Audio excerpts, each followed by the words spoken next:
जो घटनाक्रम हुआ था उसमें घटना में जो दुकान है उसके जो सेल्समैन है और वहाँ पे एक सेल्स गर्ल भी थी, उन लोगों के साथ ये घटना हो रही थी। उसी दौरान जो मृतक है, क्योंकि उनकी पत्नी सेल्स गर्ल है, तो वो आ रहे थे उनको ले जाने के लिए। उनका रोज़ाना का ये टाइम टेबल था कि रात में 8:30-9 बजे के आसपास आते थे और वहाँ से उनको लेके जाते थे। चूँकि लुटेरे पहले से दुकान में थे और ये अनायास अपनी पत्नी को लेने के लिए दुकान में घुसे, तो उनको ऐसा लगा कि इन पे अटैक हो गया है, इन पे धावा बोल दिया गया है और ये पकड़े जाएंगे। उसी दौरान गोली चला दी गई और उसमें उनकी हत्या हो गई। मौके पर ही उनकी मृत्यु हो गई थी।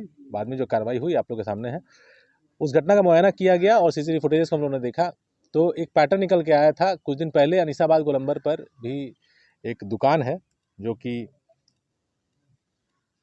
वैष्णवी ज्वेलर्स, वहाँ पर 18 तारीख को शनिवार का दिन था, वो शाम में लगभग 8:30 बजे इसी तरह से घटना घटी थी। हड़बड़ाहट में, डेस्परेशन में वहाँ भी गोली फायरिंग हुई थी और वेशभूषा से, ड्रेस के पहनावे से और हालचाल से, हुलिया से ये आइडेंटिफाई हुआ कि ये वही दोनों अपराधी यहाँ पे भी कार्रवाई कर रहे हैं।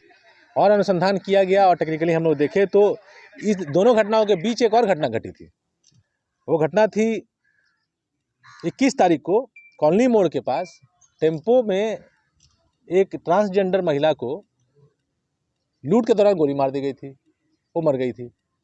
अगेन डिस्परेशन का क्राइम था और उसमें भी हम लोग जो फुटेजेस थे वो सिमिलर मैच कर रहे थे। तो वहाँ से ही हम लोगों ने अनुसंधान शुरू किया। उसमें एक अमित नाम का लड़का जेल गया हुआ था और उसके बाद उसके गिरोह के 2 लोग और बाकी थे, इनफैक्ट 3 लोग, एक और सहयोगी था। तो उस पर हम लोग काम किए और काम करने के बाद इन लोगों की गिरफ्तारी हुई कि जो भी सम्मिलित अपराधकर्मी थे सबको हम लोगों ने अरेस्ट किया और जितना भी इसमें सामान लूटा गया था वो सब बरामद हुआ। वैष्णवी ज्वेलर्स का भी सामान बरामद हुआ और जो ज्वेल कार्ट का था सामान, वो सारा का सारा सामान आप लोगों के सामने है। और ये आर्टिफिशियल ज्वेलरी है, ये सब हमने बरामद किया। ये लोग यंग क्रिमिनल्स हैं लेकिन बहुत डेस्परेट हैं। इनका पुराना इतिहास भी बहुत ही सुसज्जित है। इसमें 2018 में आप लोग को ध्यान होगा, आप लोग पहले से यहाँ कार्यरत हैं, कंकड़बाग में ही एक सिपाही पे क्विक मोबाइल पे गोली चली थी। अगेन वो यही लड़का था, यही लड़का था। उस केस के बाद ये लोग जेल गए थे, तो लगभग 40 महीने के बाद ये लोग जेल से निकले हैं। जेल से निकले भी दिसंबर में ही है। कोई दुर्गा पूजा में, दिवाली में निकला है, कोई दिसंबर में निकला है। पिछले 1 महीने के दौरान निकले हैं और निकलने के बाद 18 को पहली घटना, 21 को दूसरी घटना और 26 को तीसरी घटना, 7 दिन में 3 घटना। तो इनका पकड़ना एक बहुत ज़रूरी हो गया था। इसके लिए हम लोग ने पूरी ताकत से इनके पीछे कार्रवाई की थी। इसमें कंकड़बाग थानाध्यक्ष ने उल्लेखनीय कार्य किया है और एएसपी सदर ने भी बहुत ही त्वरित गति से इसमें अनुश्रवण करते हुए कार्रवाई कराई है। विदिन 24 आवर्स ज्वेल कार्ड के उद्भेदन की वजह से तीनों केसेस का उद्भेदन हुआ और कम से कम जो डेस्परेशन से जो क्राइम ये कर रहे थे इस पर लगाम लग गई। नहीं तो अदरवाइज ये लोग नए साल आते आते और भी ये घटना कर सकते थे। रविवार के दिन एक घटना घटी थी कंकड़बाग में ओल्ड बाईपास पर। एक ज्वेल कार्ट करके फैशन ज्वेलरी की दुकान है और बाहर से देख के नॉर्मल ज्वेलरी दुकान की तरह ही लगती है। रविवार का दिन था, 26 दिसंबर तिथि थी। 9 बजे रात्रि में हम लोग सूचना मिली थी कि लूट के दौरान एक व्यक्ति को गोली मार दी गई थी। घटनास्थल का मुआयना एएसपी सदर के द्वारा किया गया था। कंकड़बाग थानाध्यक्ष तुरंत मौके पर पहुंचे थे। एसपी ईस्ट भी गए थे और सेल की टीम भी लगी थी।